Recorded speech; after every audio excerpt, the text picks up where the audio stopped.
Please be seated.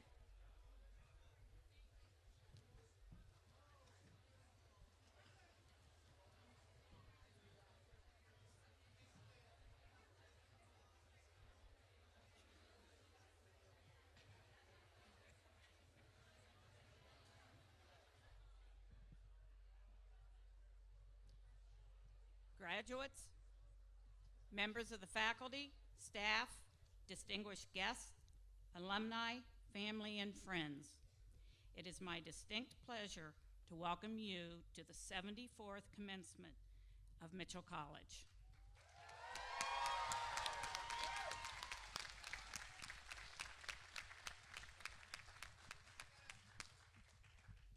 Will the audience please rise and join in the singing of our national anthem, which will be led by the Mitchell College Select Chorus and accompanied by the Eastern Connecticut Symphony Brass Quintet. Please remain standing for the invocation, which will be given by Reverend Runjit Matthews.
I come before this esteemed body of students, parents, and administrators, and honored guests to invoke the presence of the source of all creation to be with us as we share with the graduates in this joyous moment.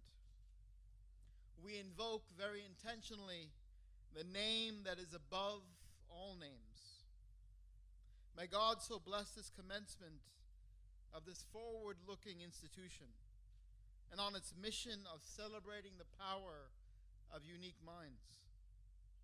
In a time and place where parts of our culture demand that we move together in conformity, we ask God's blessing upon the mission of this place, a mission that is about celebrating the diversity and development of unique minds.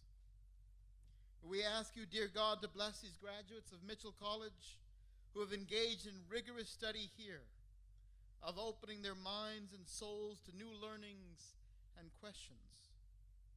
As they move into the world, we ask that you would bless all that they have learned so that they might engage in the world as global citizens, taking the particularities of what they have learned and applying in a way that ushers in well-being, flourishing, and deep presence. In a world where we're constantly invited to measure for some quantifiable metric, may the diversity of what they have experienced here, their adaptivity, and their unique gifts, so guide them as they assume positions of responsibility in the civic, corporate, and other sectors of our global life.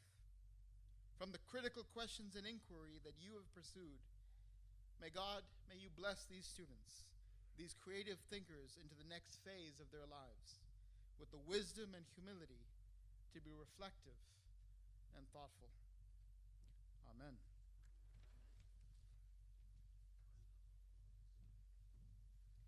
Please be seated.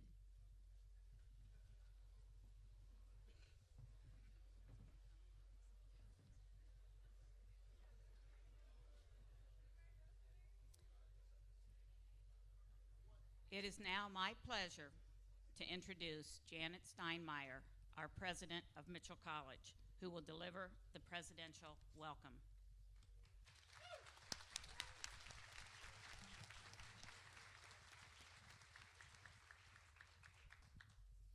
Welcome to trustees, special guests, faculty, staff, families, and most of all, the members of the class of 2018.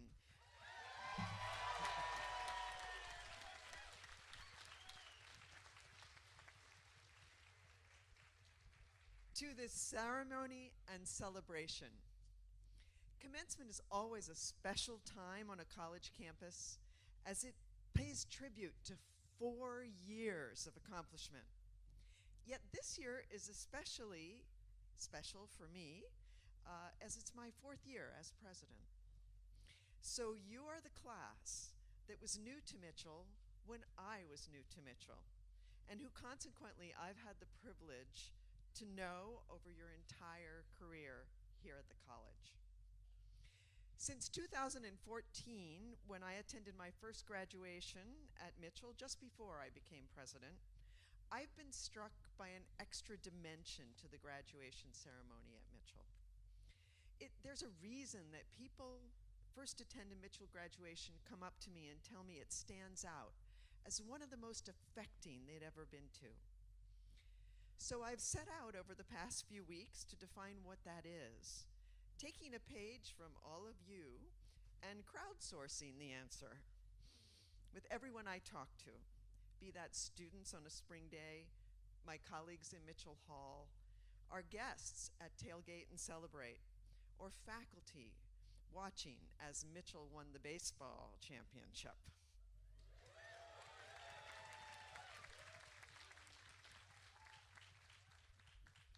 There are very good reasons to avoid talking to the president in the weeks before graduation. So here are some observations about the class of 2018 and what I've come to learn about why I, and in fact all of us at Mitchell, feel how very special this college is in our lives. And first, some observations. As I wrote this and I thought about the students graduating this year and the substantial contributions they've made to this community, I couldn't help noticing how strongly the class of 2018 reflects 2 qualities that are hallmarks of this institution. The first is leadership. And wow, do we have leaders in this class. In fact, the visiting team from the college's accrediting body was struck by the leadership opportunities our students availed themselves of here, often for the first time in their lives. And I would go further and say that it is a particular type of leadership that I've seen here. It's one that's open to rethinking, to considering how the methods of the past can be reimagined to create something far better and more fitting for the here and now, often by drawing on things you've learned in other contexts. It is also a leadership that understands that this critical rethinking is improved when informed by the breadth of perspectives, where you lead through collaboration. And the second is empathy. And again, it is a particular type of empathy that we witness here at Mitchell. It's one where our students bring out the best in others because they appreciate difference. They see strengths in others. I see students approach people with compassion, an open heart, and an understanding that they can not only feel for another's circumstances, but they have the ability in their own actions to influence a better outcome. So maybe it is the effect of attending class just a few feet from a Bella Pratt statue of Nathan Hale, a statue that exists in few places in the world, among them Yale, where Nathan Hale attended college, the Connecticut Governor's Mansion, the Department of Justice, the CIA, and here at Mitchell College in New London.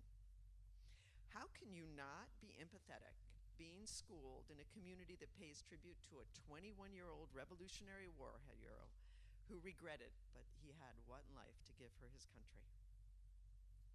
We in academia are always asking students to back up bold assertions with examples, and I don't think I should be exempt from that requirement. So here is a by no means exhaustive review of some of the examples of these qualities, these particular types of leadership and empathy that I have seen in the class of 2018. Kevin Coleman and Ben Axelrod.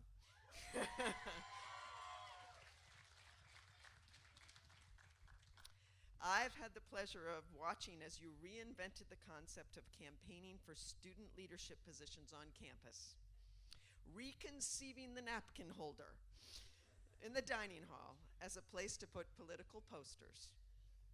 You have reimagined the legislative body for student government to be inclusive of all perspectives, adding senators from Thames. You have re-engineered our monthly meetings to move forward programs that enhance the student experience, including taking on the daunting task of collaborating to rethink our mascot. And you've thought deeply about how to use structures to create enduring systems. I was a lawyer for 25 years, and I rarely saw such thinking. Or for that matter, people who consistently came to meetings wearing a suit. You have left an indelible mark on this campus. 3 graduating students led the way as we launched the Select Choral Group: Mariah Zell, Lindsay Deschamps, and Zach Mosley.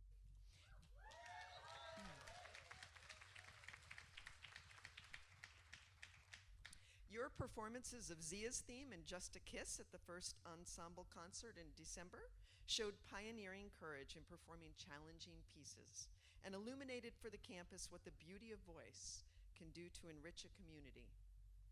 Haley Jarrett, your performance of Dina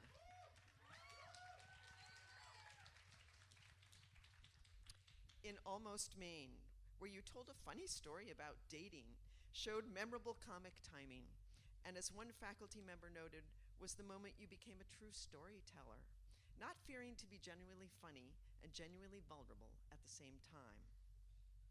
Tiana Edwards, your leadership in women's soccer and basketball, and your poised presence at the 2017 NCAA convention with athletic director Dana Garfield-Fulmer and me in Nashville, where I think you helped us get an Uber, showcase so much of what Mitchell Athletics stands for: leading through a passion for athletics and service to those around you. Andrew Storton, your quiet mentorship in our first ever conference championship in soccer helped your teammates see how to resolve many life issues and provided a model for balancing family, school, and athletics. Kalazel Lewis, who transferred here just for your senior year. In that 1 year, you made an immediate impact as a leader on men's basketball and as an ambassador in admissions. And Mac Bertram Gregory, your leadership in the basketball's involvement with Team Impact, an organization that connects seriously and chronically ill children with college athletic teams, certainly realized that organization's goal of creating lifelong bonds and changing the lives of everyone involved. Proving that there are other ways to provide leadership in sports, Sammy Flood, it's been a pleasure to watch you support and ensure the women's basketball team flourishes.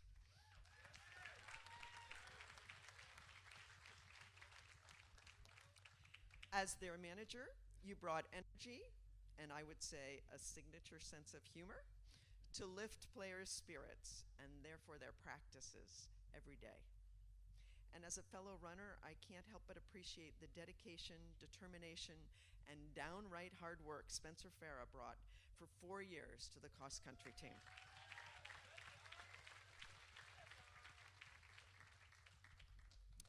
Cole Sargent and Jessica Servideo.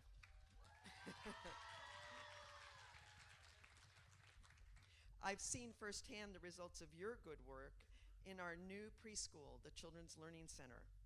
When I had the pleasure of reading Mouse Paint to the class, it was evident how fully, Jessica, you understood the dynamics of managing a class, because you took the time to understand their unique perspectives from the 4-year-old perspective, making you instinctively able to handle even the most challenging circumstances.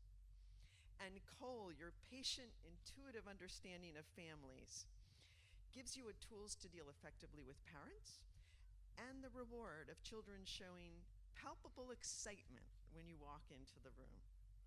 I'm delighted that you will both count the Children's Learning Center as your first job after graduating from Mitchell College. Amanda Redman.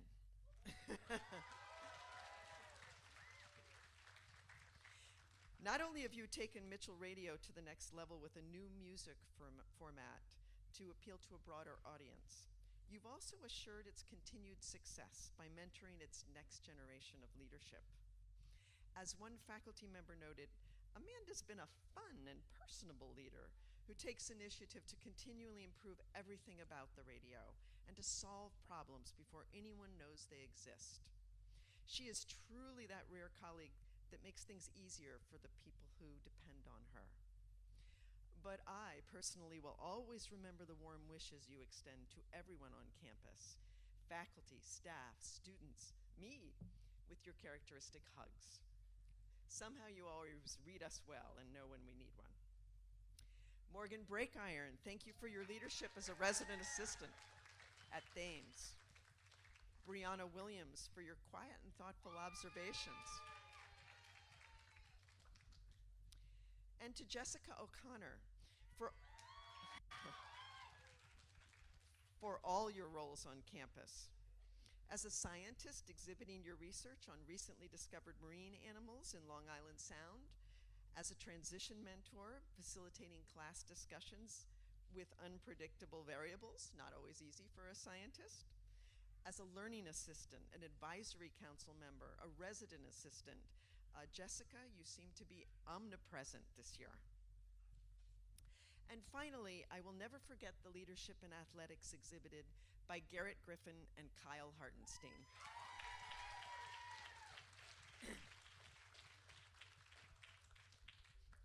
As many of you know, Garrett and Kyle are distinguished student athletes. Last year, Garrett had one of the most tremendous seasons any athlete has had, not only at Mitchell, but in NCAA history, batting .496 and being named New England Collegiate Conference Player of the Year.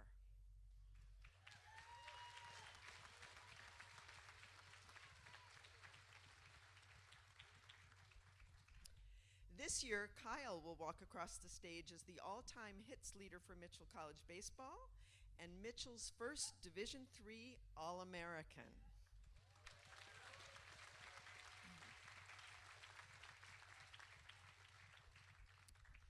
Kyle was part of 3 NECC championship teams and led the Mariners to over 119 victories in his 4 years, the most by any senior at Mitchell. Over the past 4 years, the team's winning percentage also ranks among the best 10 in the country.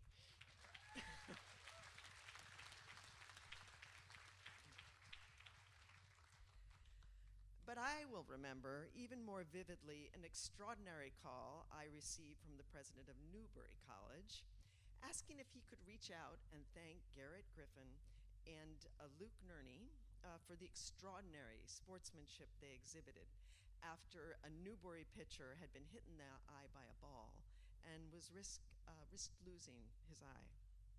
As the player's father wrote, these 2 young men came over to the hospital of their own accord to offer support to a fellow ball player. To me, it symbolizes why our kids play sports. Please thank them for us. They will always have a special place in our thoughts.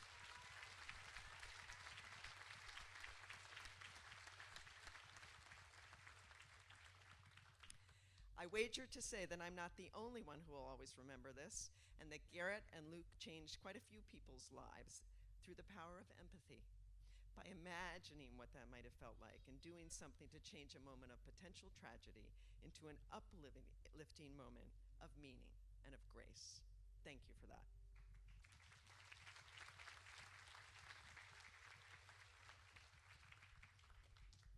So what did these reflections and my crowdsourcing teach me about why Mitchell is so special? What have my first 4 years taught me? That all of us are incredibly fortunate to be part of your transformations over these past 4 years. In fact, I, for one, am a better leader, and I understand more deeply about the possibilities that lie with difference for having known the class of 2018.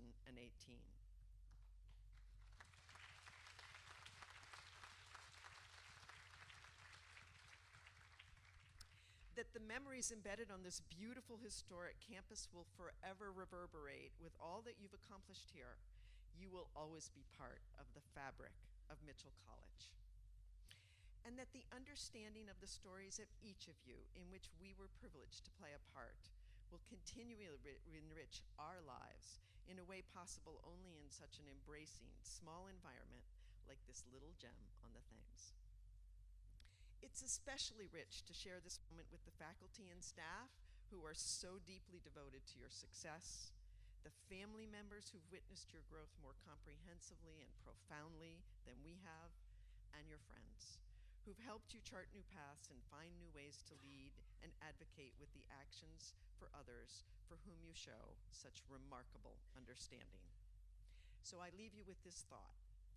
Take forward the experiences of leadership on this campus and for understanding others, and apply them again and again and again. That is the source of positive change in the world, and I look forward to your return to campus to share those experiences with the community and with me. My heartiest congratulations and great joy in your journeys and what you leave behind here at Mitchell.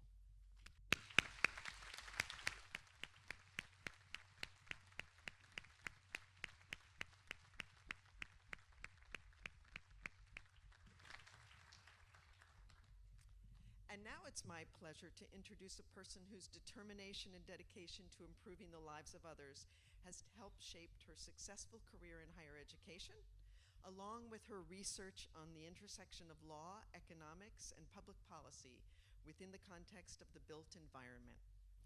Throughout her career, she has used this research to bring change to society and now applies these skills to her transformative leadership role at Lehigh University. Georgette Chapman Phillips is currently the Kevin L. and Lisa A. Clayton Dean of Lehigh University's College of Business and Economics and a professor in both the Perella Department of Finance and in the Africana Studies program. As Dean of the Business School, she's led its growth and built its stature through adding several graduate programs, expanding the undergraduate curriculum in the areas of internationalization and business analytics, and by increasing the size of the faculty.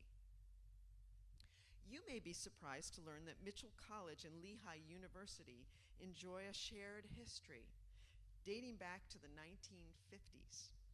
Lehigh's vice president and provost in 1964 called Mitchell College president Dr. Robert Weller an understanding but firm foster father to a large portion of Lehigh's prodigal sons for over a decade.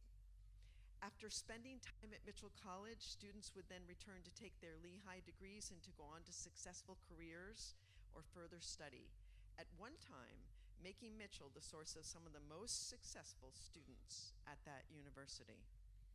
You're welcome, Georgia. The relationship between our schools was so strong that in 1964, Dr. Weller was welcomed to Lehigh to receive the honorary degree of Doctor of Laws. Over 50 years later, I'm pleased to honor one of Lehigh's leaders for her innovative work in higher education and advancing social change in the community. Georgette has been recognized numerous times for her teaching and research, including Ballard Research Scholar at the Zell-Lurie Real Estate Center, the Undergraduate Teaching Award, the Rappaport Award for highest teaching rating in the undergraduate core, and many more. Before joining Lehigh, Georgette was the David B. Ford Professor of Real Estate and Professor of Legal Studies at Wharton and Professor of Law at the University of Pennsylvania Law School. She held several administrative appointments, including Vice Dean and Director of the Undergraduate Program at Wharton. Prior to joining the Penn faculty, she was in private law practice, and she is a member of the American College of Real Estate Lawyers. She lectures internationally on topics in commercial real estate and urban planning, and has published widely on both subjects. Georgette received her JD from Harvard Law School, and more importantly, her BA in Political Science and Hispanic Studies from Bryn Mawr College, where she and I have served long and happily together on its board of trustees. She is actively involved in public and community service, working with the Interfaith Hospitality Network, which helps to house homeless families on a temporary basis. And in the past has co-chaired the capital campaign for the vestry of St. Mary's Episcopal Church and served on the board of directors for Commonwealth Youth Choirs. Georgette radiates empathy, warmth, and enthusiasm for everything she's passionate about and each person she meets. So now I invite Georgette Chapman Phillips to deliver this year's commencement address.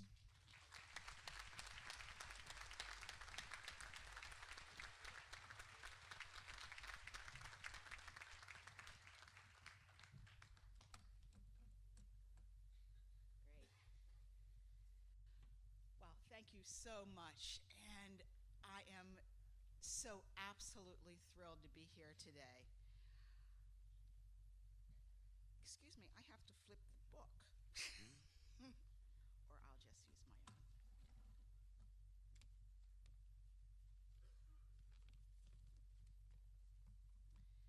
Thank you again, President Steinmeier, trustees, faculty, and especially the students and your family here at Mitchell College.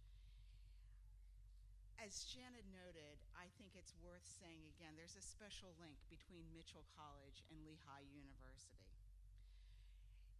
As she noted, one of your former presidents, Robert Weller, was an educational visionary.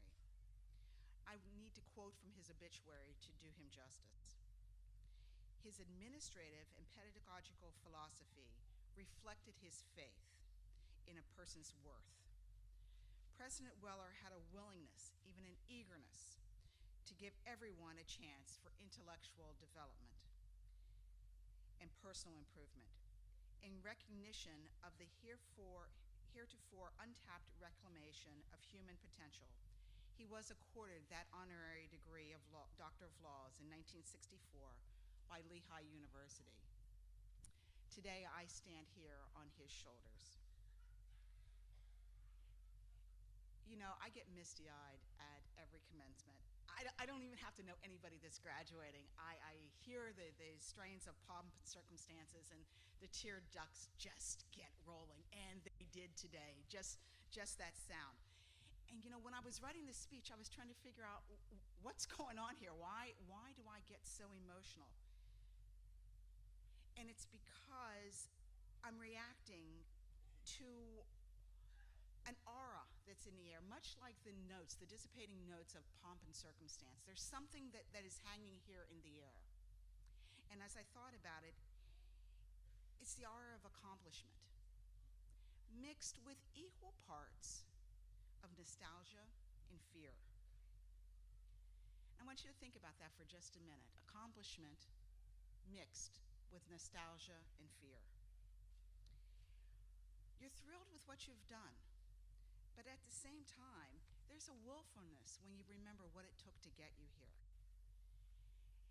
And for you graduates, I want you to know that you are not the only ones that are fearful on taking this next step. You know, there's probably only a couple of points in your life where you get this wonderful mixture of accomplishment, nostalgia, and fear. So I thought, well, let's take them one at a time and examine them. Let's start with nostalgia. You know, there's no shortage of people pining away for days gone by. I've heard some people say that college years are the best years of your life. Congratulations, you've peaked. But I've also heard people say that if college years are the best years of your life, you just stopped living after college. Word. Believe it or not, nostalgia was once considered a disease. Swiss physician Johannes Hofer coined the term in 1688 in his medical dissertation. And the word comes from the Greek nostos, or homecoming, and algos, which means pain. There was a French doctor, Jourdain Lecointe, my major was Spanish, not French, sorry, who thought nostalgia should be treated by inciting pain and terror. Dubious cures over the years for nostalgia included leeches, purging the stomach, and warm hypnotic emulsions. I have no idea what that means, and I don't want to know. Thankfully, nostalgia is no longer considered a disease, and I don't think there's anything really bad with that touch of wistfulness for days gone by. Here's where I think we run into trouble.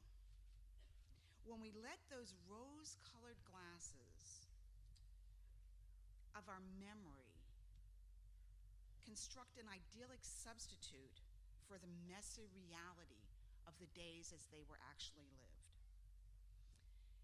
I just shake my head when I hear people longing for the good old days. Yes, life might have been less complicated in days gone by. Conflict might have been easier to dissect into good guys and bad guys. But I personally have no desire to go back to when civil rights of minorities were routinely trampled, when there was employment discrimination against women that was both common and accepted, and when being gay was a crime. Nostalgia also becomes a problem when it stands in the way of adoption of new things. My son and I had the wonderful opportunity to drive cross country when he graduated from college. And our agreement was whoever was driving got to pick the music. That was the deal. Sorry. My pages are sticking, sorry. It's the humidity. In my estimation, there was no good music that was recorded after 1990. There it is. I'm just going to put it out there. It doesn't exist. And in fact, the music of my youth and my young adulthood took me back to a really, really nice place. But a deal was a deal with my son. As I started to listen to Drake, I actually found myself singing along with Started from the Bottom. Okay, just kind of let that image kind of sink in with you. And now we're here. By the way, I have to also say, I converted him to Earth, Wind, and Fire. Just saying.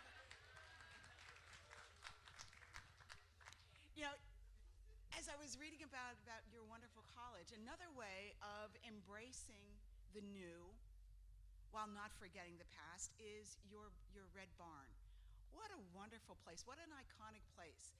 The place that once there were dairy cows is now going to be a home for a black box theater and a banquet hall. That is fantastic. So how should we think about nostalgia? I would say that we should take the advice of another French doctor, Hippolyte Petit. And it's as relevant today as it was to a soldier who was apparently driven mad by a milking song hundreds of years ago. He said, "Create new loves for the person suffering from love sickness. Find new joys that erase the domination of the old." Okay, so what's next? Fear. Did any of you ever play Oregon Trail? Bum, bum, bum. Remembering back to when I sat in the seat that you occupy today, my fear was the unknown. I had never tried on this suit called adulting. And now I had to wear it every day. I can't take it off now. You can't. I remember fidgeting in my seat, perhaps not listening as closely to the commencement speaker as I should have. Just saying. And I was consumed with a fear of what would happen after I walked across the stage. In fact, I was so paralyzed from fear, I could not pack up my dorm room. I remember my aunt coming into my room after the graduation ceremony and says, "What is wrong with you? Pack this stuff up." Although she used words a little bit stronger than stuff. Perhaps you're going out into the workforce. Perhaps you're going to the military, to graduate school, moving to a new area. All of this is going to throw you into a new territory. It's okay to be afraid. In fact, I think it's admirable. When I was graduating, I was moving to a new city where I didn't know anybody. I was leaving my family and friends behind. And that experience taught me how to make independent choices, how to stretch myself like I'd never been stretched before. You know, I think of people who emigrate to the United States for a new life. From the Africans who were brought here against their will, to the Europeans who traveled and arrived at Ellis Island, to the refugees from Southeast Asia who were airlifted as their homeland crumbled in the throes of war, to the people from South America who walked treacherous pathways to reach a land of freedom and economic opportunity. That, my friends, is fear. Now, I'm not telling you that the fear that you might be feeling today is not real. Oh, it's very, very real. I'm telling you to embrace that fear, because without discomfort, there is no growth. Comfort is the enemy of growth. So what's left? Accomplishment. True, hard-won accomplishment that you're experiencing today.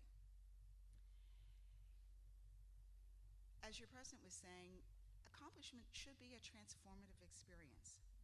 You start on one end of the pathway, as you did when you started at Mitchell. And through learning and growing, you end up having the process become a part of you. Does this require you to become a new person? What does transformation really mean? Is it like, for example, when a caterpillar transforms into a butterfly, leaving behind only the shell of its former self? Or is it like when those of us who are in the urban area, we say, "Wow, that neighborhood is transformed. You wouldn't even recognize it." My wish for you is that your college experience counts as a transformative accomplishment. But I hope that this transformation is more like a toy that my son used to play with. Did any of you ever play with Transformers? Yeah. It's always a good speech when you bring in toys, right? The cool thing about Transformers is that they start off as one thing, and then they end up as another. You do not know how long it took me to get, and I just gave up. I just bought 2 toys.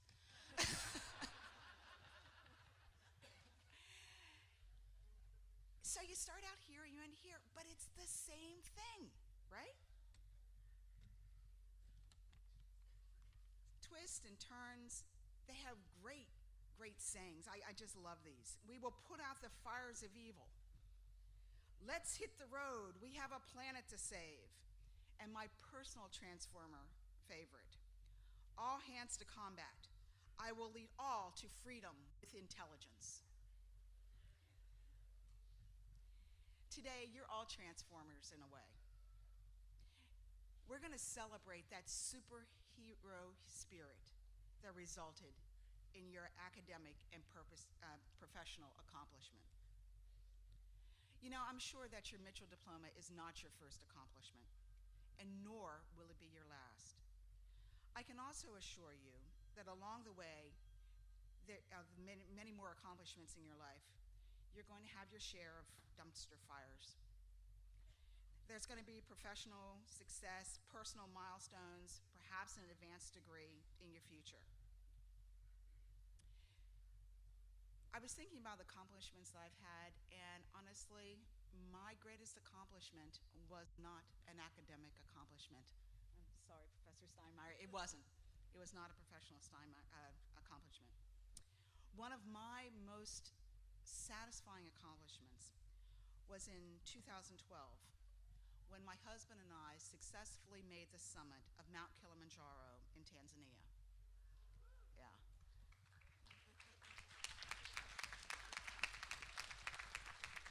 Honestly, it is hands down the hardest physical experience I have ever had in my life. You don't know much about me, but nobody ever confused me with an athlete. I don't run. I don't play sports. I have no muscle tone. So what made me think that I could climb Kili, right? In 2010, I was diagnosed with an autoimmune condition that attacked my joints. First my ankles, then my knees, finally my hips. Every step I took was sheer agony. It came on without warning and resolved on its own 6 very, very painful months later. The doctors told me it's probably going to come back, and they could give me no assurance that if it did come back, that it would in fact go away again. So I thought to myself, if I was never going to walk again, what do I want to do today? The answer was I needed a world-class experience. You know, one of those things that will start your obituary. You know, she climbed Mount Kilimanjaro. Well, the fact of the matter is nobody was asking me to sing at Carnegie Hall, and the Nobel Prize Committee has somehow overlooked my research. Climbing Mount Kilimanjaro was the right combination of extraordinary and attainable. So for months, we trained by hiking every weekend to build strength and stamina. We discovered tropical scenery in Puerto Rico's El Yunque rainforest. We saw the wild views of the Pacific Ocean when we climbed Mount Tamalpais in California. We marveled at the absolutely gorgeous waterfalls in the Poconos just right up the turnpike from our home. One big change from this is that I was actually transformed into an athlete. Wild. I had stamina and gasp muscles. And although this training was necessary, I would come to find that my success in climbing Kilimanjaro will come from something that no amount of physical training could provide. For those of you who don't know, Kilimanjaro is the tallest freestanding mountain rise in the world. It was 19,341 excruciating feet over 7 days of constant uphill hiking. The hike took us from the lush rainforest, our first night in Mati Makumbo camp, through the barren, desolate Karanga camp, and finally arriving at Barafu camp. Barafu means ice in Swahili, and it definitely lived up to its name. Summit day began before dawn. We climbed in the dark on terrain so steep, that at times it was 2 steps forward and 1 step back. At the rest stop, only 1 hour away from the summit, I was so cold, so exhausted, so mentally and physically spent that I literally, actually, really cried. Big tears. The stamina was gone and the muscles were not willing. I don't know where I got it from. I truly, to this day, don't know where I got it from. But I summoned every ounce of perseverance in my body, got up, I made the summit, and at the top I danced the waka waka. You know, when I say I summon perseverance, I say this as a kind way of telling you I'm stubborn. How stubborn? I will let my family, friends, and colleagues weigh in on that. But let's just say, once I make up my mind to do something, the only thing left is the how. Quite frankly, my transformer superpower is tenacity. And like the transformer hero that retains the form, the core of the car, when transforming into the superhero, I use the core of my tenacity to overcome the specter of giving up. Okay, so I'm not telling you this story as a preamble to the often trite admonitions of work hard, don't quit, dig deep. You know all of this. You will know all of this by virtue of the fact that you're sitting in those seats today. I'm telling you this story to remind you that you have something inside of you that you can pull out to become your superhero. You know for yourself what your own superpower is. I'm just here today to remind you that it's inside and don't lose it. So there you have it. Accomplishment, nostalgia, and fear. Still floating in the air, although the notes of pomp and circumstance have dissipated. Don't leave that feeling here in the tent. Take it with you. Keep this feeling as a touchstone. Put it in your pocket. Remind you, excuse me, of your days at Mitchell. And let your own superpower continue on with you on your path of accomplishment. From the bottom of my heart, it's time to leave when you lose your voice. From the bottom of my heart, congratulations to all of you. Good luck, and thank you.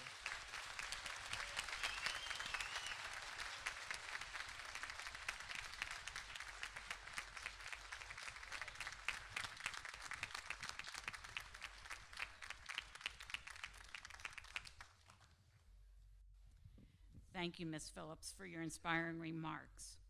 At this time, I would like to ask President Steinmeier to present Ms. Georgette Chapman Phillips with the Honorary Doctorate of Laws.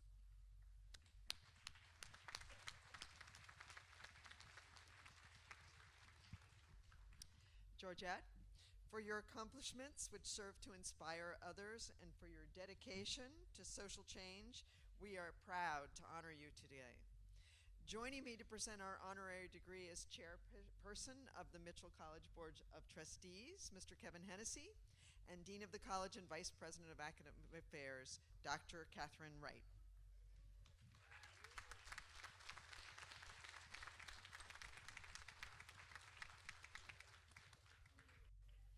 Ms. Phillips, on this 12th day of May 2018, at the 74th Commencement exercises, Mitchell College affirms its dedication to excellence in academic scholarship and bestows an extraordinary honor on itself by honoring you.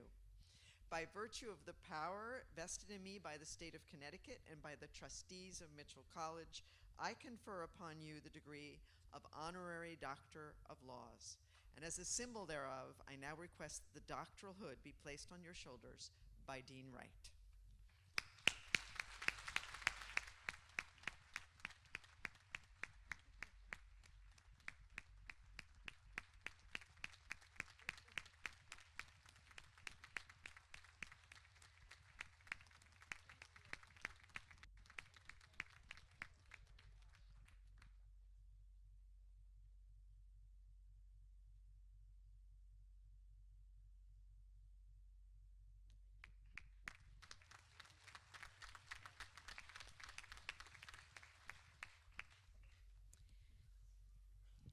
I now invite Mr. Hennessy to begin the presentation of awards.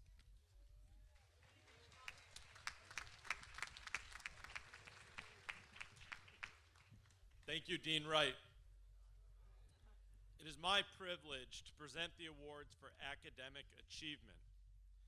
The Board of Trustees Award for Academic Achievement, a certificate and sum of money are given annually by the Board of Trustees for the graduating senior receiving a bachelor's degree who has completed at least 90 credits at Mitchell College and achieved the highest GPA. It is with great pleasure that I present the the Board of Trustees Award of Academic Achievement to this year's valedictorian, Colton Avery Sargent.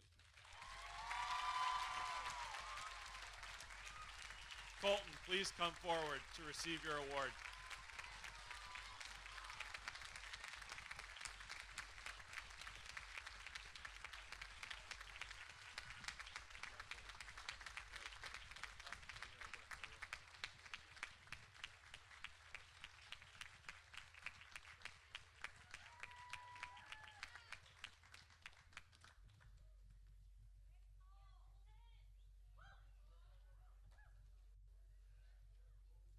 The next award that we present is the Board of Trustees Award for Academic Achievement. A certificate and sum of money are annually given by the Board of Trustees to the student receiving a bachelor's degree who has completed at least 90 credits at Mitchell College and achieved the second highest GPA. It is with great pleasure that I present the Board of Trustees Award for Academic Achievement to this year's salutatorian, Joseph W. Minton.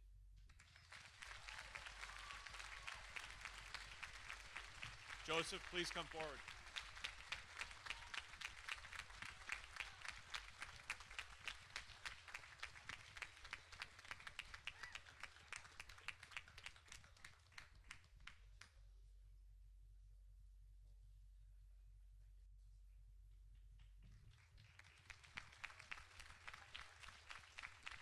Congratulations, excellent work.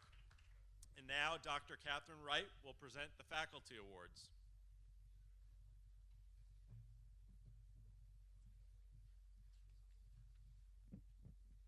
The next award that we will present is the Faculty Award for Academic Achievement. A certificate and sum of money are given annually by the faculty to the graduating senior receiving an associate's degree who has completed at least 45 credits at Mitchell College and achieved the two highest of GPAs. It is with great pleasure that I present two students with the Faculty Award for Academic Achievement Associate's degree. The highest GPA was earned by Ashley R. Migliaccio, who's not able to be here with us today. The second highest GPA was earned by Christian Helgeson.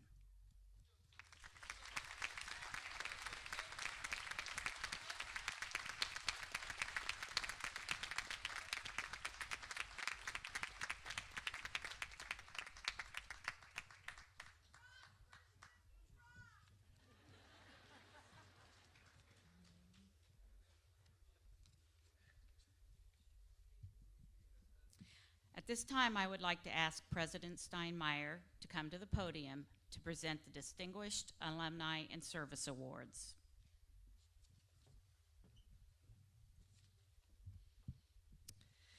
Today, we recognize an alumnus who embodies the innovative spirit and passion for education we see in the very best of our alumni. When I think about the beginning of his academic career, an education at Mitchell College, earning an associate's degree in business administration in 1962, it is clear that he exemplifies what it looks like for alumni to make the most out of their Mitchell College experience so they go forward and do something monumental. Today, he's a professor emeritus of communicative disorders and psychology at the California State University at Long Beach. He's worked as a consultant to the National Institute of Health, and he's an associate editor of many scholarly journals. The impressive list goes on. I had the distinct pleasure of meeting him in California several months ago, and he shared about his time at Mitchell with me, highlighting the lifelong friendships he made here on the campus. It's a delight to hear how these friendships have helped support him along the way through his personal and professional life. In recognition of his professional accomplishments, innovative research, and commitment to education, we are honored to present the Distinguished Alumni Award to Dr. Walter Moore, Jr. Dr. Moore, would you please join us?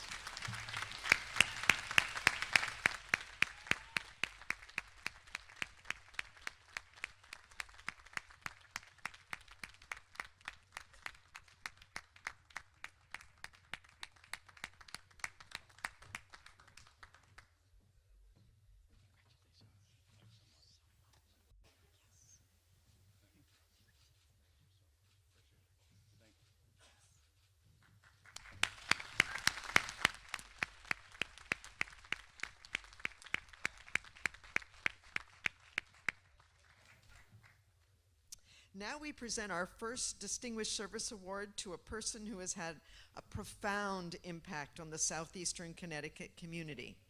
His generosity and vision for the power of partnership has helped to build so many local organizations, including our own.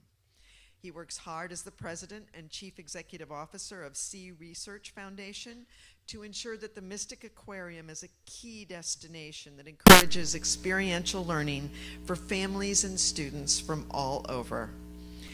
But I can't leave out his spirited sense of humor. To answer the only question he had when I asked him to accept this award, "No, Steve, you don't need to write a term paper or take a final exam for this award."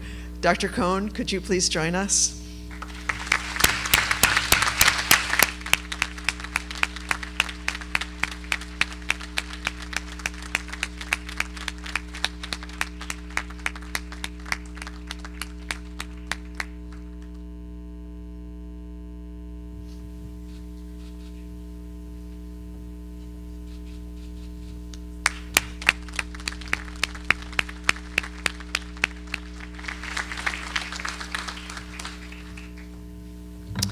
And now we present our second Distinguished Service Award to a person who truly understands what it is to reimagine. Our students have benefited from his training and mentoring both on our campus and at his organization, all because of his passion for seeing people's potential. As a result, he has positioned his organization as a resource not just for Mitchell, but for the entire community. Today, we celebrate the results he's achieved through the visionary leadership approach he has had as the Chief Executive Officer of Sound Community Services. For his exemplary service to the New London community and his inspirational leadership advancing the mission of the college through collaboration and partnership, we are honored to present the Distinguished Service Award to Gino DeMeo. Mr. DeMeo, will you join us?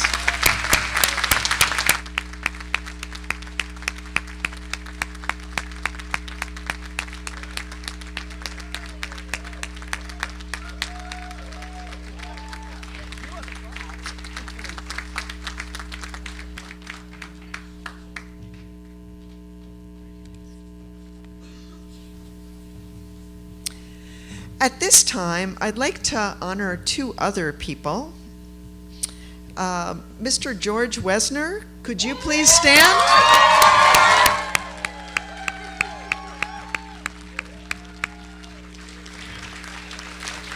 Is he standing? Mr. Wesner returned to Mitchell College in 2003, and I say that because many years ago, George was a student here at Mitchell College.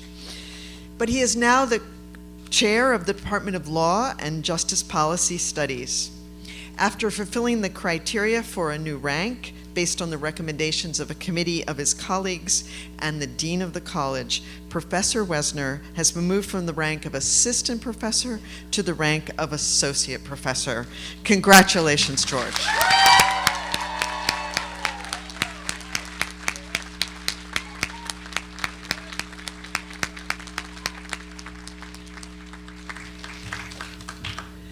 And Dr. Tara Broccoli, could you please stand?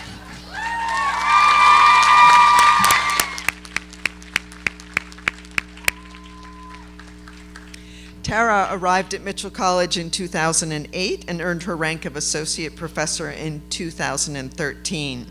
She is currently serving as chair of the Behavioral Sciences Department, as well as spearheading the Assessment Committee of Abilities-Based Education. After completing volumes of evidence in support of the criteria, Dr. Broccoli was recommended by a committee of her colleagues and dean of the college to advance to full professorship. Congratulations, Tara.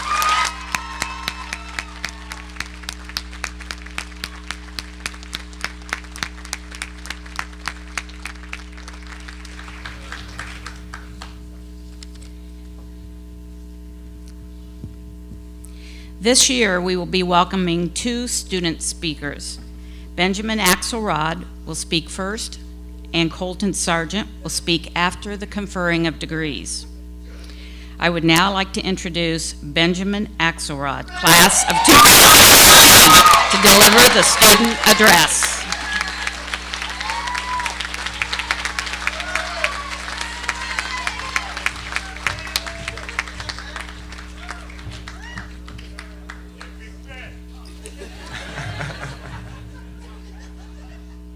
Good morning. For those of you who don't know me, I'm Ben Axelrod. You can ask me later for my many nicknames. I wouldn't be standing here today if it weren't for the lessons that many others have taught me throughout my time at Mitchell College. Just as my peers and mentors have inspired me to do better, I'd like to give you something you can take away from this graduation. Today, I'm going to teach you about an amazing phenomenon known as the Mitchell effect. This isn't something I can simply explain with a textbook definition. You must first listen to 3 stories. Then, and only then, will you see the power of the Mitchell effect. Nearly 4 years ago, my journey at Mitchell College began at Thames Academy, located in a small building with approximately 30 students whom I would come to know quite closely. When I first arrived for orientation, like most other college students, I questioned what I would do with my next 4 years. Despite the fact that I'd already made great new friends, I thought about reverting back to my old high school habits of playing video games in my room the whole entire time. This quickly changed when Thames Academy's first student government was being formed. After a period of deliberation between students, Kevin Coleman and I decided to run together for president and vice president, respectively. After a month of campaigning, we won by a single vote. Our friendship has only grown stronger since then, and now we end our time back as we started, as president and vice president. Only this time, we represent all of Mitchell.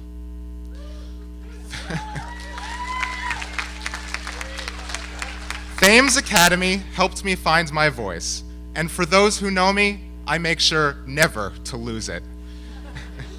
For me, finding my voice was instrumental in building a solid foundation so that I could strengthen myself as a whole. Class, it's why we go to college in the first place. But at far too many schools, memories are almost exclusively made elsewhere. Here at Mitchell College, we are fortunate enough to have professors who not only teach here, not because they have to, but because they truly care and want to see students excel in life.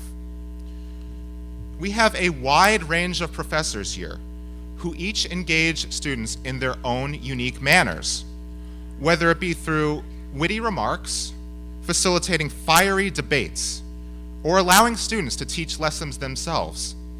Each style helps us take what we learned from the classroom and bring it into not just our lives, but into the lives of others. I and many others will never forget the fascinating and inspiring anecdotes Professor Giroux would give in his courses. His international business course was truly eye-opening, not just for his wisdom in illustrating different perspectives across the workplace and the world, but also for the respect I gained for Armand Giroux himself. He was a great leader who had a natural way of getting normally quiet students to discuss the topics in class. Though I'm saddened he's no longer with us, I will never forget the smile and wave he gave me at last year's graduation. I am sure that anybody who had the pleasure of knowing him will pass his wisdom on to others, because that's what we do in a tight-knit community like ours. You want to go where everybody knows your name. It's the theme song from Cheers, but it could very well be the theme song of Mitchell College. We here at our quaint liberal arts college down by the river have been afforded the opportunity to broaden our perspectives by meeting people from all different backgrounds, whether it's ethnicity, political views, gender identity, or abilities. Each face you meet offers a different outlook on life. Each student has his or her own story to share and lessons we can learn from. Former United States Congressman Sam Gagenson, who graduated from Mitchell College 50 years ago, when it was still just a 2-year institution, said that he did not see his journey of being born in a displaced persons camp after World War II and growing up with dyslexia as adversity, but rather evidence of the notion that we each have obstacles in our lives that we must overcome. Mitchell College is a frequent reminder that we humans are capable of extraordinary achievements when we put our minds to it, regardless of where we began. So, how do these 3 stories relate? Through Thames, I learned how a small group of dedicated individuals can change the space around them. Professor Giroux and other professors showed me how compassion and wisdom make for an inspirational leader. My fellow mariners showed me that it takes a village to get a student through college.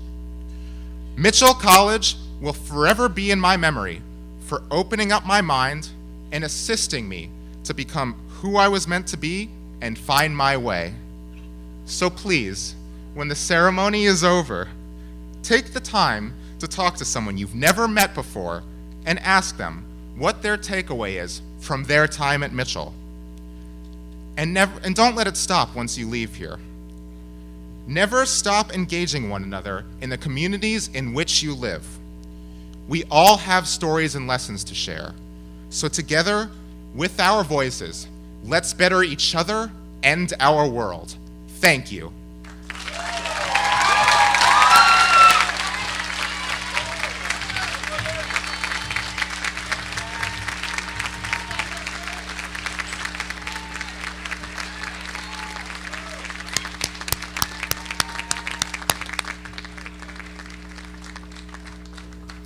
Thank you, Ben.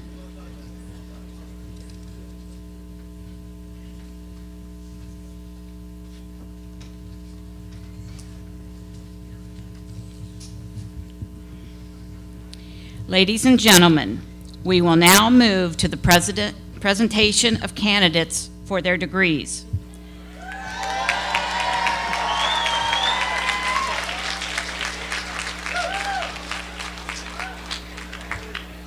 We ask that members of the audience please remain in their seats for this part of the ceremony. There are professional photographers that will be taking pictures of each graduate that you will be able to purchase later.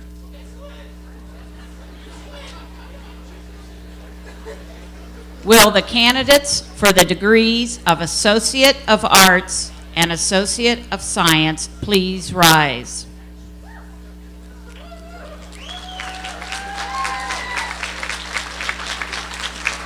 The degrees will be awarded by President Steinmeier, and the names will be called by Vice President of Student Affairs and Dean of the Students, Dr. Sandra Worth. President Steinmeier, on behalf of the faculty, I present the candidates for the degree of Associate of Arts and the candidates for the degree of Associate of Science. They have completed the prescribed course of study, and I respectfully recommend such degree be conferred upon them today. In accordance with the recommendation of the faculty, and by virtue of the power vested in me by the state of Connecticut and by the trustees of Mitchell College, I confer upon the candidates the degree of Associate of Arts and the degree of Associate of Science, earned with all the rights, privileges, and responsibilities pertaining to this degree. And as a symbol of the degree confirmed, you are now entitled to move the tassel to the left of the mortarboard. Congratulations.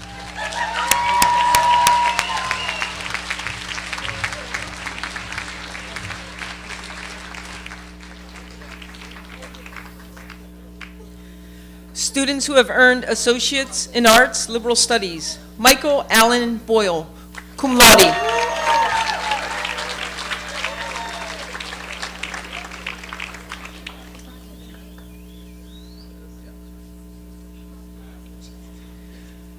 Lucas M. Flood, cum laude.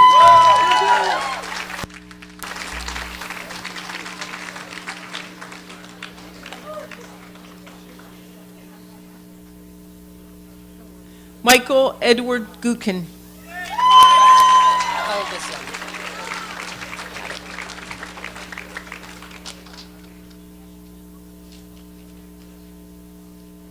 Christian Helgeson, cum laude.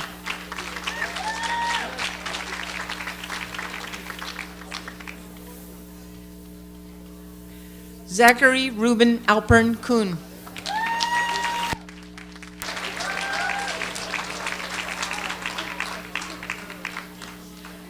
Joshua Nelson.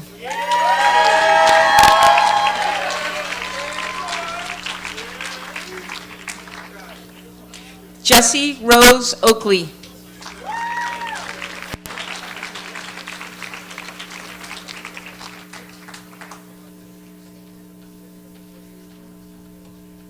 Samuel Anthony Pagney.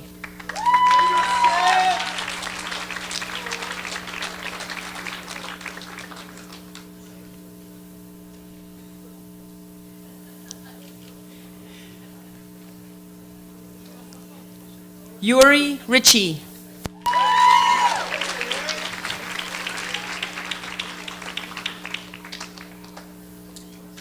Julia Shaughnessy, cum laude.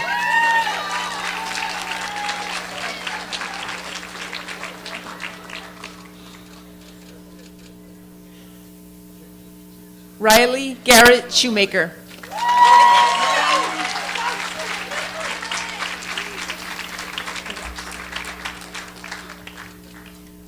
Student who has earned Associate in Science Graphic Design, Riley Catherine Bromwell.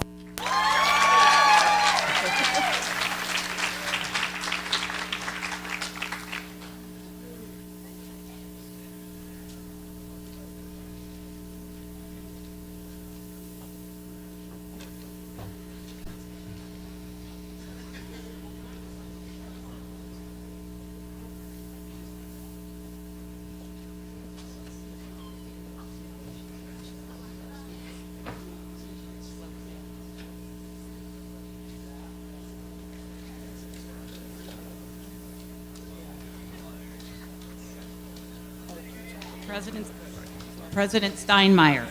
On behalf of the faculty, I present the candidates. Hang on here. I'm sorry. Will the candidates for the degree of Bachelor of Science and Bachelor of Arts please rise?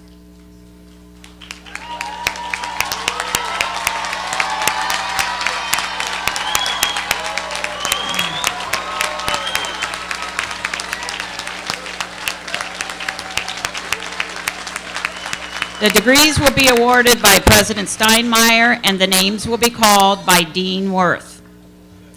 President Steinmeier, on behalf of the faculty, I present the candidates for the degree of Bachelor of Science and the candidates for the degree of Bachelor of Arts. They have completed the prescribed course of study, and I respectfully recommend that such degrees be conferred upon them. In accordance with the recommendation of the faculty and by virtue of the power vested in me by the state of Connecticut and the trustees of Mitchell College, I confer upon the candidates the degree of Bachelor of Science and the degree of Bachelor of Arts, earned with all the rights, privileges, and responsibilities pertaining to this degree. As a symbol of the degree conferred, you are now entitled to move the tassel to the left side of the mortarboard. Congratulations.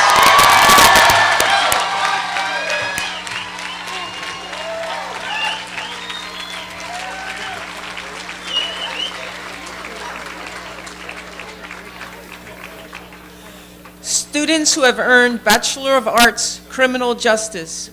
Patrick Kofi Alifo.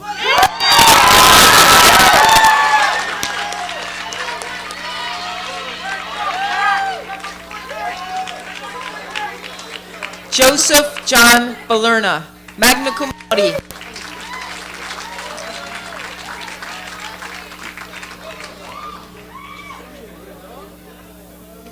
Samantha L.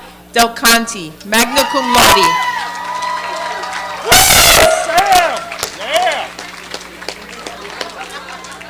Sean Patrick Dole, magna cum laude.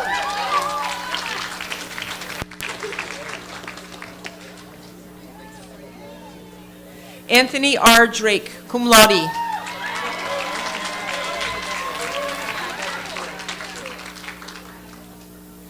David Coleman Edwards.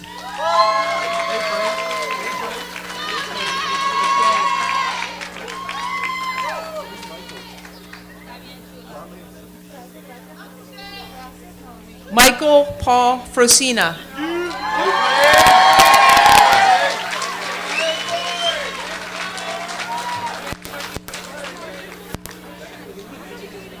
Ariana Gonzalez.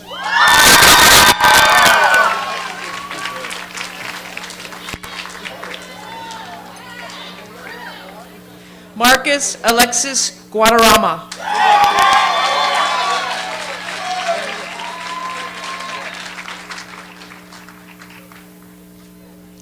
Kyle Robert Hartenstein, cum laude.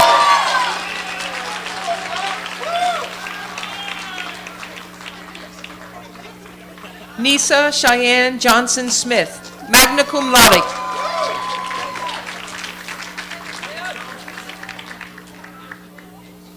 Brian Ricardo Mora.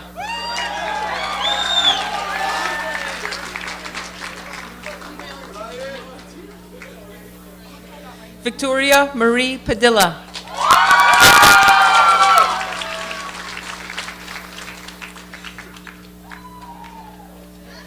Chevy R. Perry, cum laude.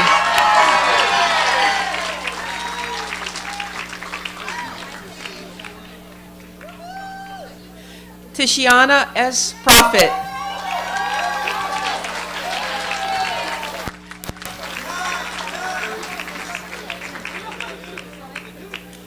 Tanisha A. Ruiz.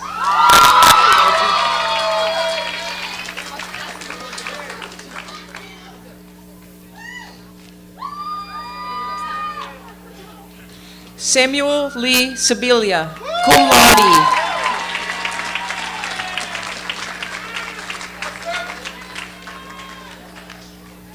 Taylor Amanda Seja, magna cum laude.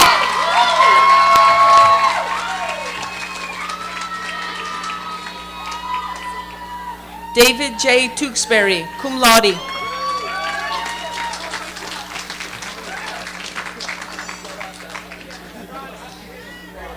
Edmund Bryant James, cum laude.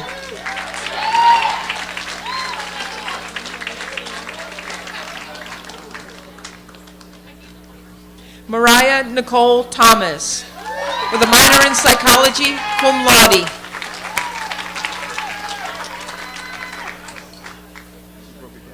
Lauren E. Tompkins, magna cum laude.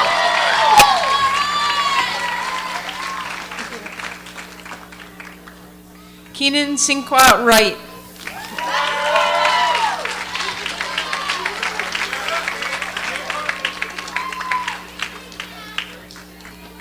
Mariah Jo Zell, summa cum laude.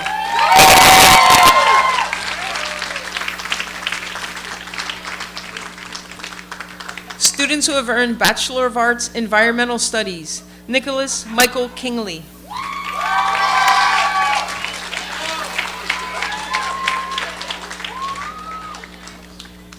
Jessica Marie O'Connor, magna cum laude.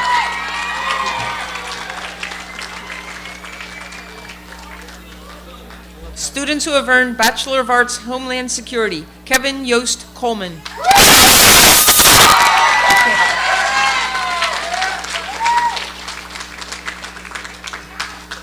Michael Joseph Gabriel.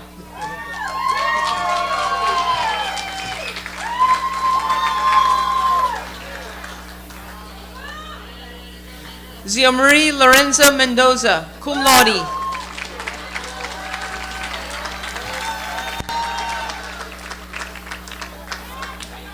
Nana Nkrumah.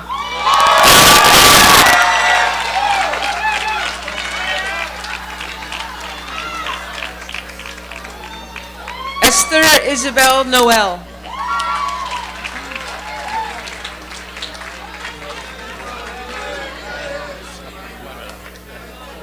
Demetrius M. Peyton Roby.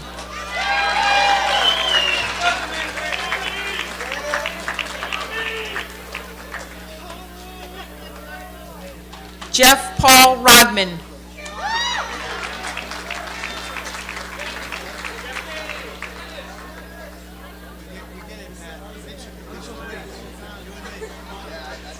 Nicholas Edgard Cycli.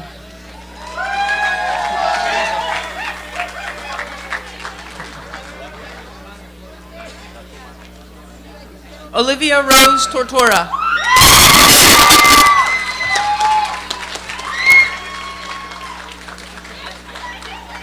Students who have earned Bachelor of Arts, Liberal and Professional Studies. Jessica Rose Balducci.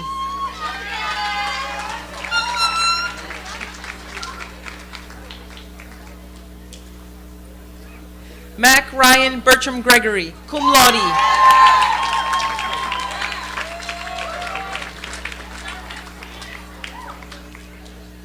Jessica May Ferrari, cum laude.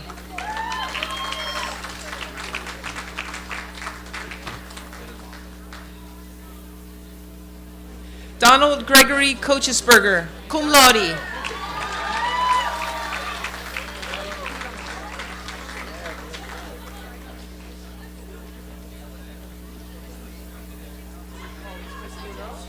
Nick LeBron.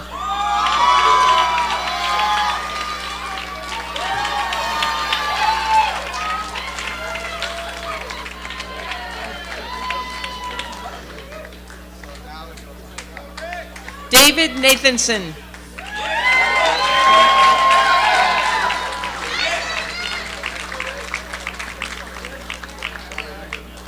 Students who have earned Bachelor of Science Business Administration. Benjamin Alon Axelrod, with a minor in History and Government.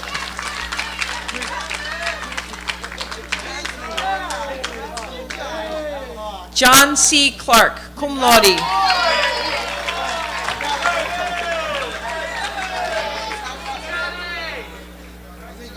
Connor Lincoln Claywell, magna cum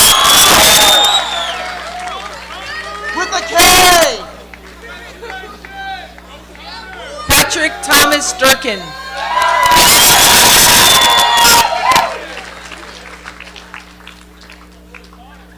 Megan Brittany Elphick, summa cum laude.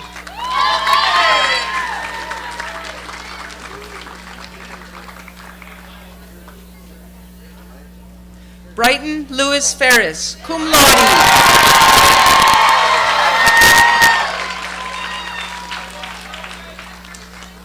Jacob Daniel Hancock, cum laude.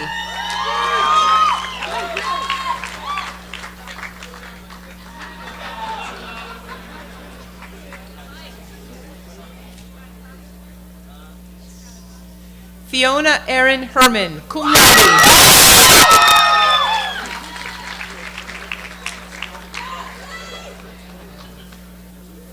Montana Alex Kesselman, magna cum laude.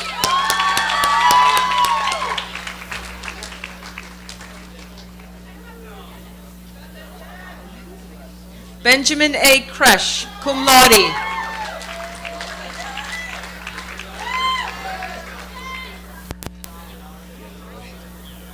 Yanni S. Longinides, cum laude.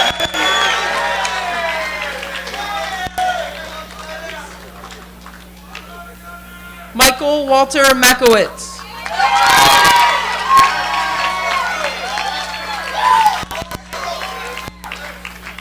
Damian Parker Matura.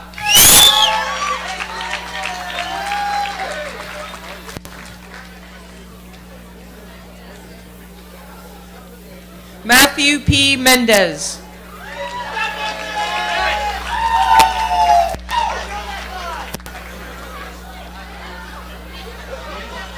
Joseph W. Minton, magna cum laude.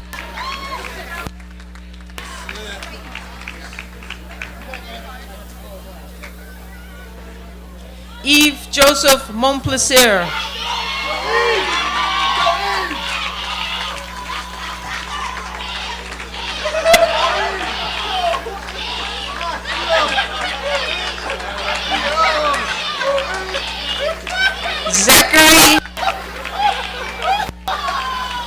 Zachary Martin Mosley.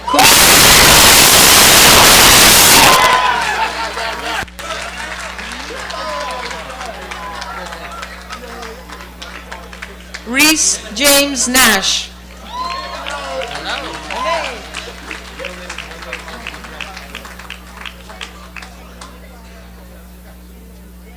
Jaime Perez, magna cum laude.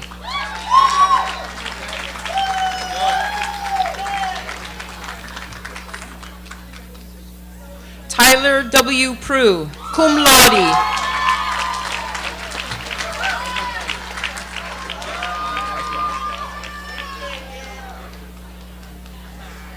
Damian A. Torres, cum laude.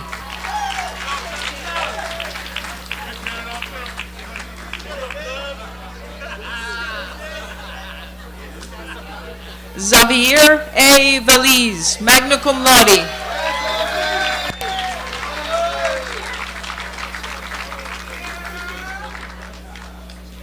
Dominic James Walmsley.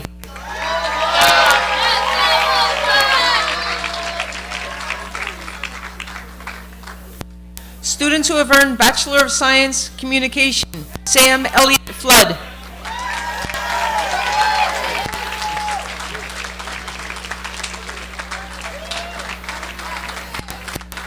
Edward Tristan Gosta.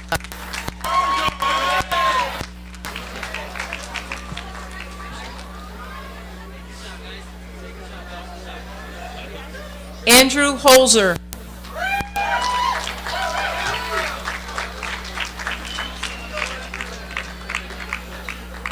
Connor Daniel Johnson, cum laude.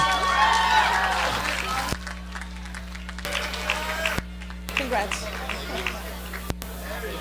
Paul Aaron Klein.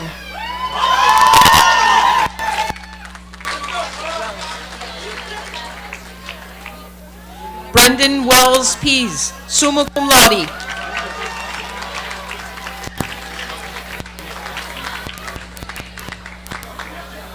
Emily Kelly Sherwood.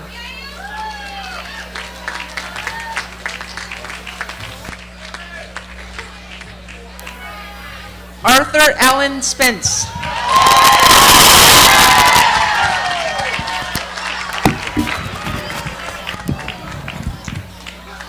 Maya Golden Star.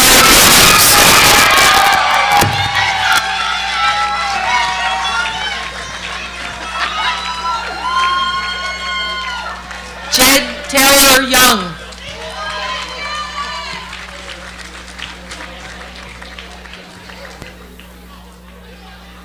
Students who have earned Bachelor of Science Early Childhood Studies.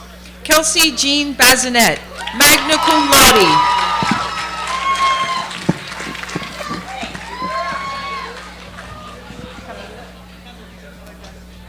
Catherine K. Cavalieri, magna cum laude.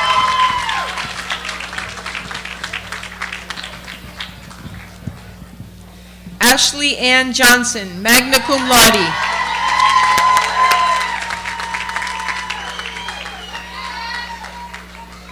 Casey L. Russell, magna cum laude.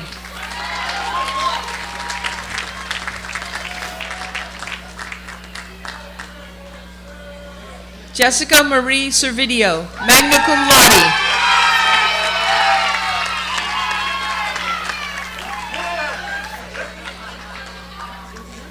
James Singleton Jr.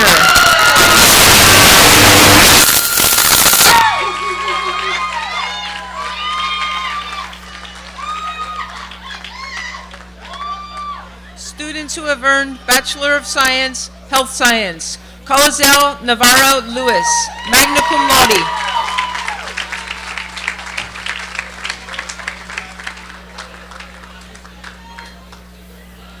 Anna Maria Nori, cum laude.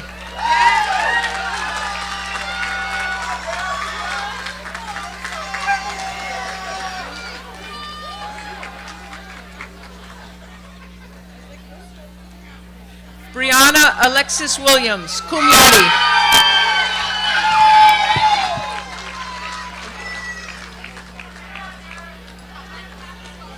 Students who have earned Bachelor of Science, Hospitality and Tourism, Carrie Ann M. Doherty.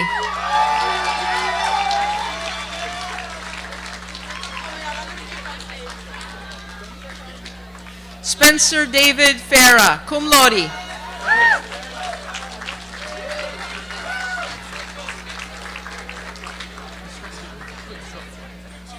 Craig D. Fortin.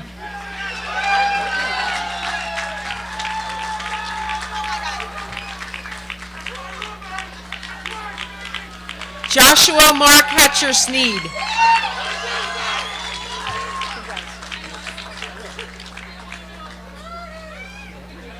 Ryan Anthony Konski, magna cum laude.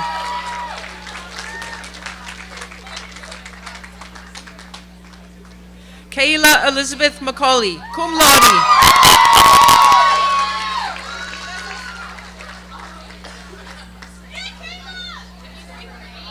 Alexandra Kirsten Prue.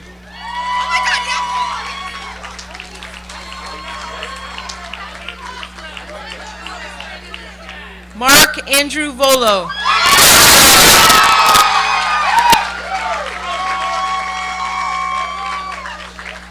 Vicky J. Wright, magna cum laude.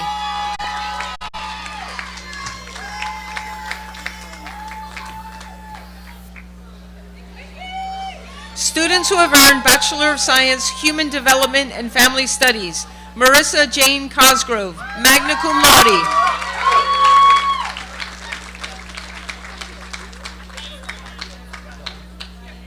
Lindsay Ellis Deschamps, magna cum laude.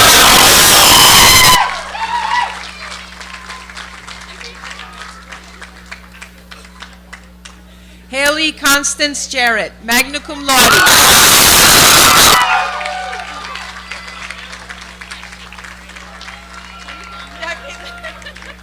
Caitlin Eleanor Marsh, cum laude.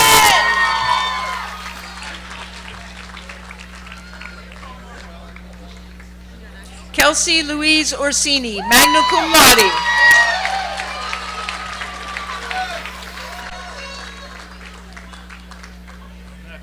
Italia Carmela Phillips Crick, cum laude.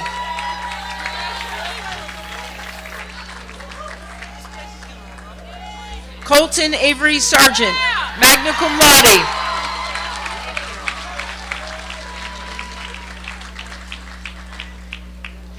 Morgan Nicole Sproul, cum laude.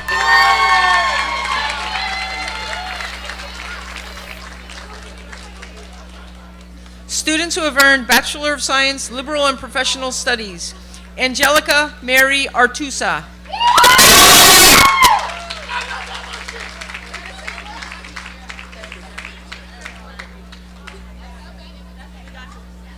Madison Monet Gwynn.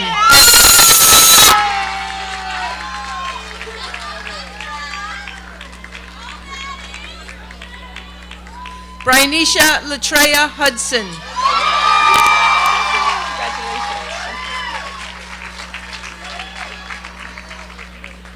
Blessing M. Keaton, with a minor in marketing.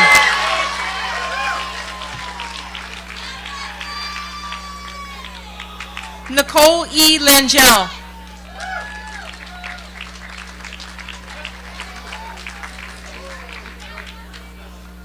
Students who have earned Bachelor of Science Psychology, Morgan Aaron Breakiron, cum laude.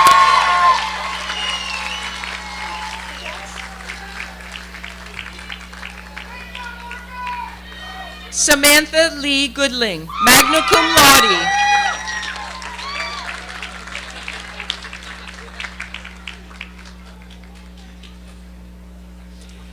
Catherine Ann Grasser.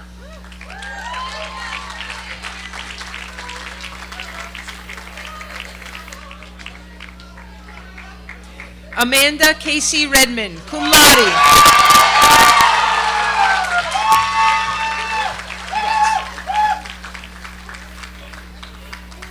James E. Robertson, magna cum laude.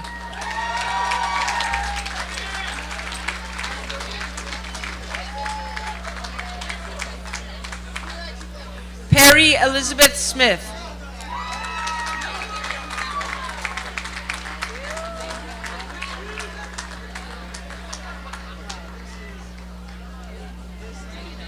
Ashley T.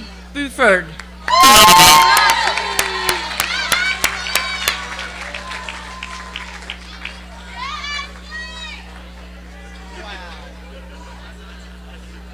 Layla Cruz.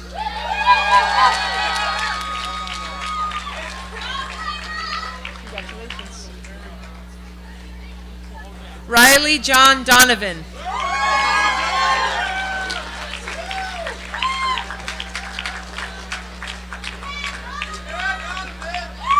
William A. Drury.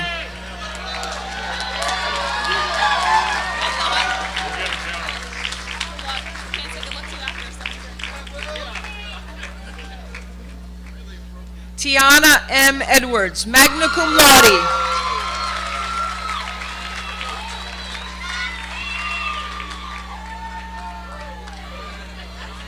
David Fieldling Eickerberg, magna cum laude.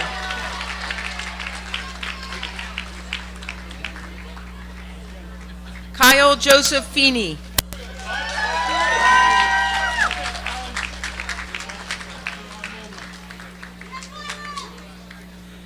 Garrett Cole Griffin, cum laude.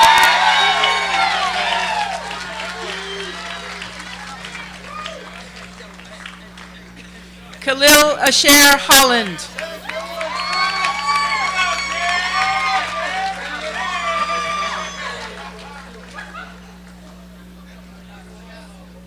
Alan K. Morgan.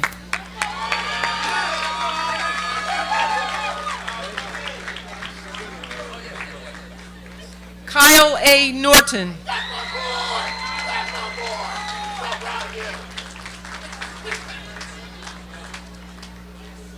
Kyle W. Perry, cum laude.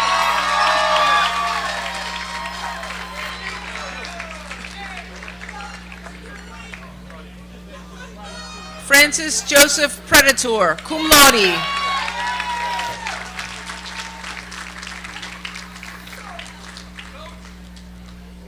Jose Antonio Roman III.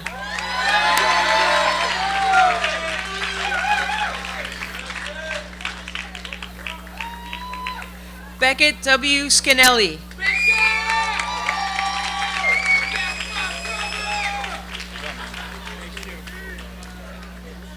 Joseph Anthony Scarain, cum laude.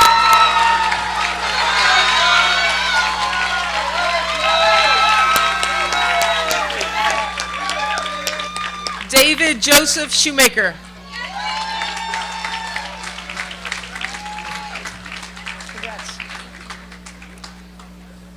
Laura Nicole Simmons, cum laude.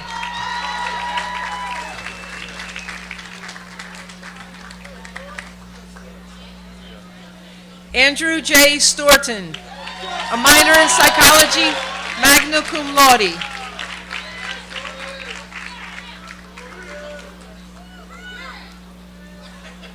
Jenny Louise Travellino, with a minor in event and food service.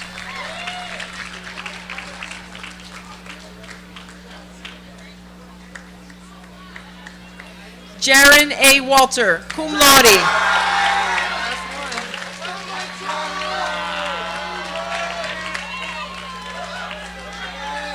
Janelle Ray Wheaton, cum laude.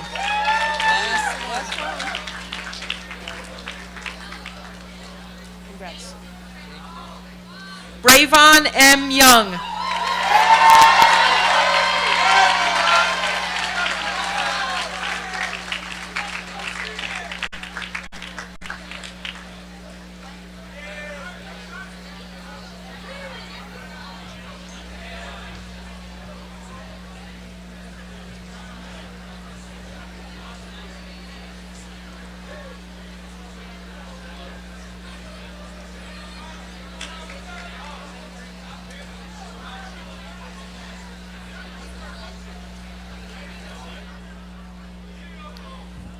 Let us give up the graduates a hearty round of applause.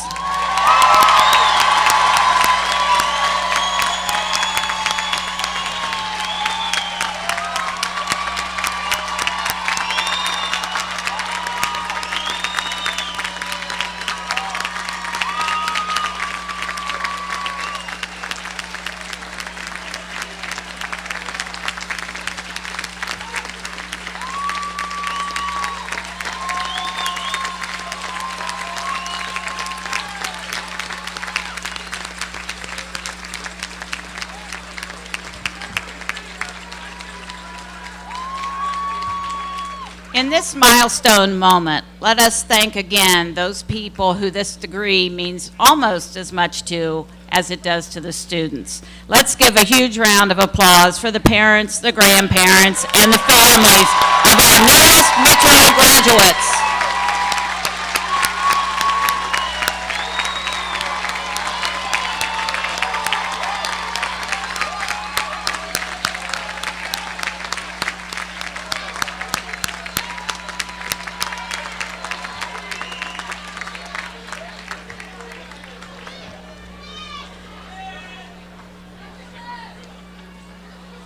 I would now like to introduce Colton Sargent, class of 2018, to deliver the student address.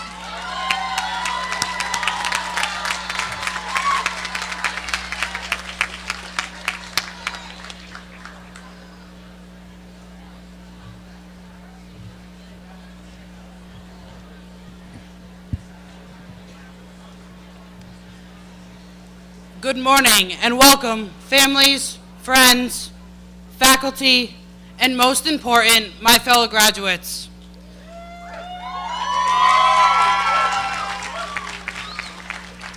My name is Colton Sargent. Though that has not always been the case, we will get back to that part of my story in a moment. First of all, congratulations. After somewhere around 4 years from now, we are the ones sitting in these seats, getting ready to begin the next step in this journey through life. It is hard to imagine how it all really happens.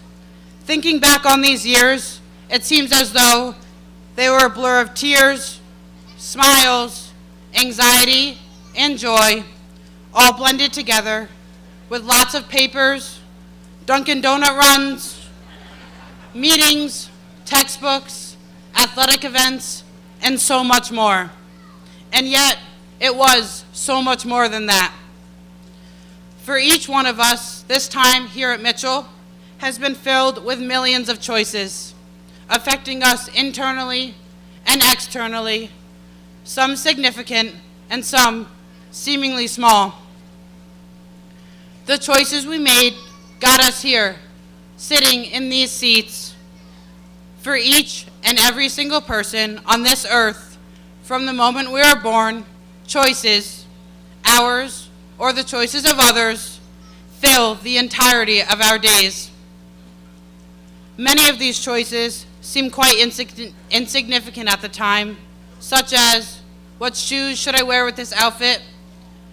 Should I eat one more piece of pizza before going to bed? Do I take notes in blue or black ink? On the other hand, there are many choices we make that take seconds to occur, but ultimately change everything. Most often as a society, when we think of the word choice, we automatically think of the bad choices we have made that result in negative outcomes and consequences that change our lives. Though it is not our fault, our brains and thought process often jump to the negativity and regret of poor choices we have made. However, I am here today to share a piece of my personal story of the power of positive choices. When I began this speech, I introduced myself as Colton, but I also said that it had not always been that way. When I began here at Mitchell College, I entered this community as Cassie, an anxious and scared individual. I was here and I was living, but only for a matter of survival. There was no sense of thriving. The transition from Cassie to Cole was so much more than one choice to change my name. It was, and still is, so much more than that. The positive choice of a name change also came with the choice to be completely vulnerable, to come out to this community as a transgender male. Now I know each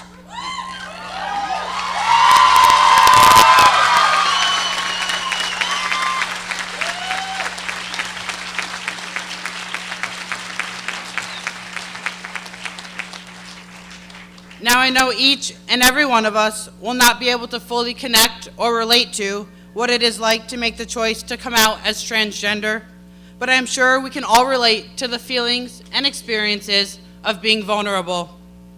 The choice to show our true selves is a choice that can make us vulnerable, but it can also empower us. It is my hope that sharing my story will encourage each of you to make the choice to share yourself with the world. Even the parts that you are afraid will bring judgment, the parts of yourself that take hard work to express, but also come with more joy, freedom, peace, and happiness than ever imaginable. Find you and make that choice to be vulnerable and honest with the world and within yourself. Each of us has stories and parts of ourselves to share, but what we choose to open up about is ultimately up to us. Though the choice to come out as transgender ultimately has been positive, there were and will continue to be many moments filled with anxiety and fear. We all know choosing to be ourselves in this world is hard and can often make us feel alone. I won't hide the truth and say it has been easy or it will be easy. The journey of opening up to the world about my true self has been one of the hardest choices I have ever made. However, I will share another portion of this journey that has been a cornerstone to my success and positive experience. My personal success has been most closely connected to community. Mitchell College was and will forever be the first community in which I made the choice to be open and vulnerable. 21 years on this earth, and it is here at Mitchell College that I made the choice to speak my truth.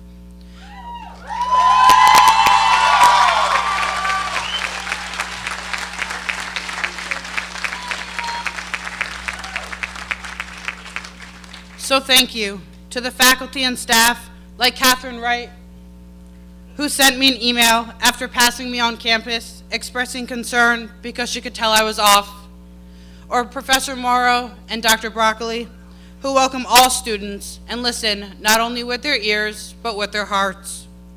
Or to my fellow classmates and friends who celebrated my legal name change just as much as I did. It was this community that welcomed and supported my choice to be open about who I am, that allowed me to become the man I am today, an individual no longer just surviving, but thriving.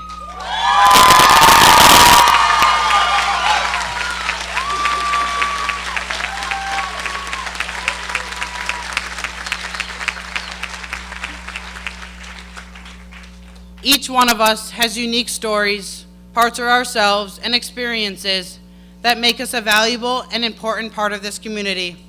And sharing within that community and nurturing it can benefit everyone. I encourage each one of you to carry this community with you as you enter the next step on your journey of discovery and growth. Choose you and focus on the strength it takes to make the tough, vulnerable, but ultimately positive choice to be your true self. Fellow graduates, congratulations. To the families, friends, faculty, and staff, once again, thank you for traveling through this journey with us and supporting those in your world. Thank you.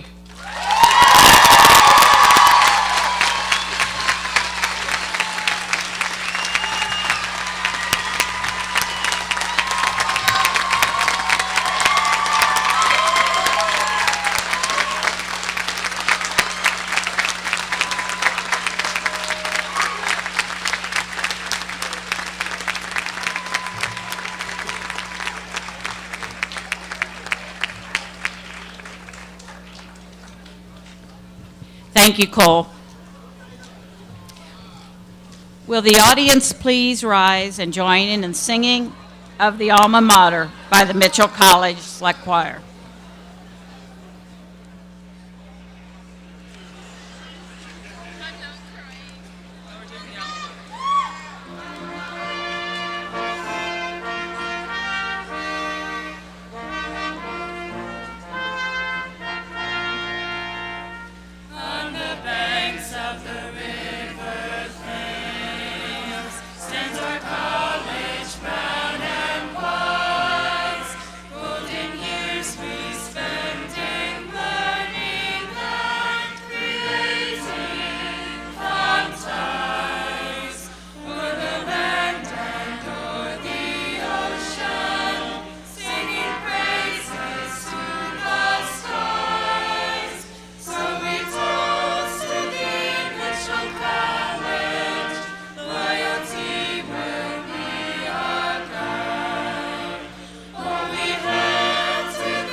Please be seated.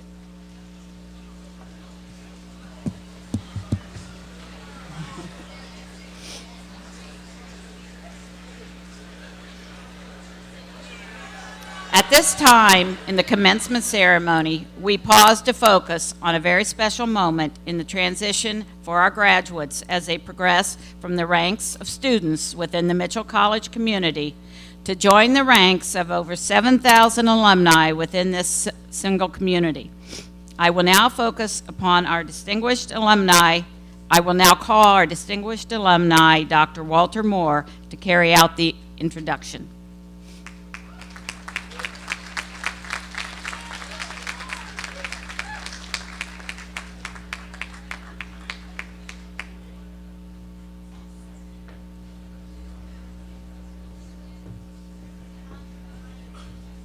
It was not this way in 1962, believe me. I'm delighted to be here. I think we might have put 35 or 40 in those chairs back then. As an alumnus of the Mitchell College, some 56 years of being an alum, I'm just absolutely privileged to give you this charge that you have now as graduates and alumni of Mitchell College. Today you are designated as alumni of Mitchell College. This commencement ceremony does not represent the end of your connection with the college, but rather marks the beginning of your full membership as an accomplished scholar, replete with the rights and privileges conferred through the degree and as a member of the Mitchell family. Through your years at Mitchell College, you have always known the college is not the buildings or the green lawns stretching to the Thames River. The college at its heart is the people who experience scholarship and community together. Alumni endeavor to serve as an inspiration as we celebrate the strengths of others and share ours, being a beacon in the world as represented by the lighthouse on our seal. Today I am honored to welcome you into the Society of Mitchell Alumni. Congratulations.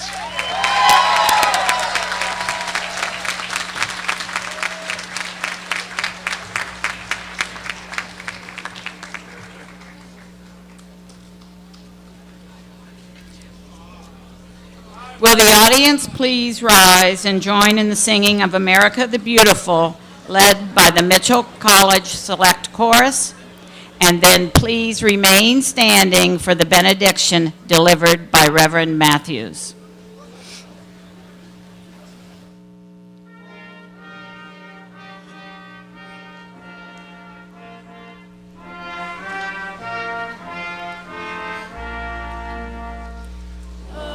Beautiful for space.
And now, dear people of Mitchell College, and especially to our graduates, may God give you grace in the spirit of the Reverend William Sloane Coffin, certainly in his words.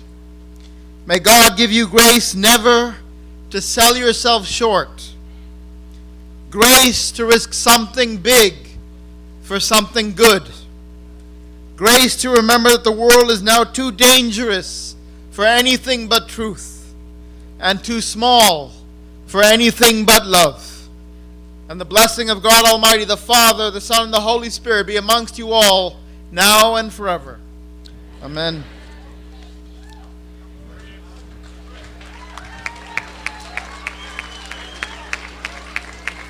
Please be seated. Almost.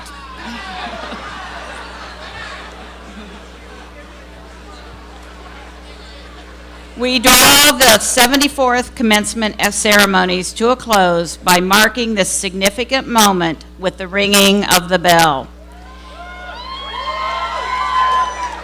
Each year, the bell is rung at convocation and at commencement to mark the beginning and the end of the academic year.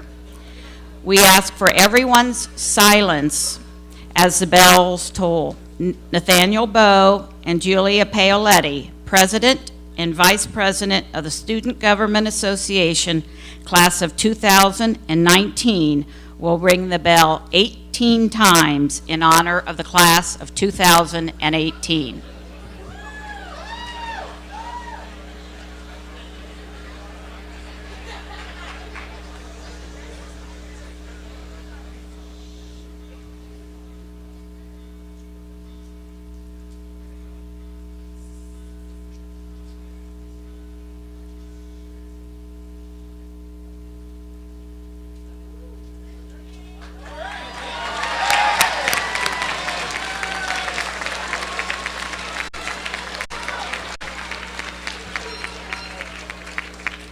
At this time, we ask the audience to please remain seated until the platform party, faculty, and graduates have exited the tent in the ceremonial recession. Please follow after the Class of 2018, I'm thinking inside of the Weller Center. Faculty and staff would like to greet you and congratulate the graduates. The 74th commencement ceremony is now concluded.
That works, though. You're gonna put it in the microwave, dry it right out.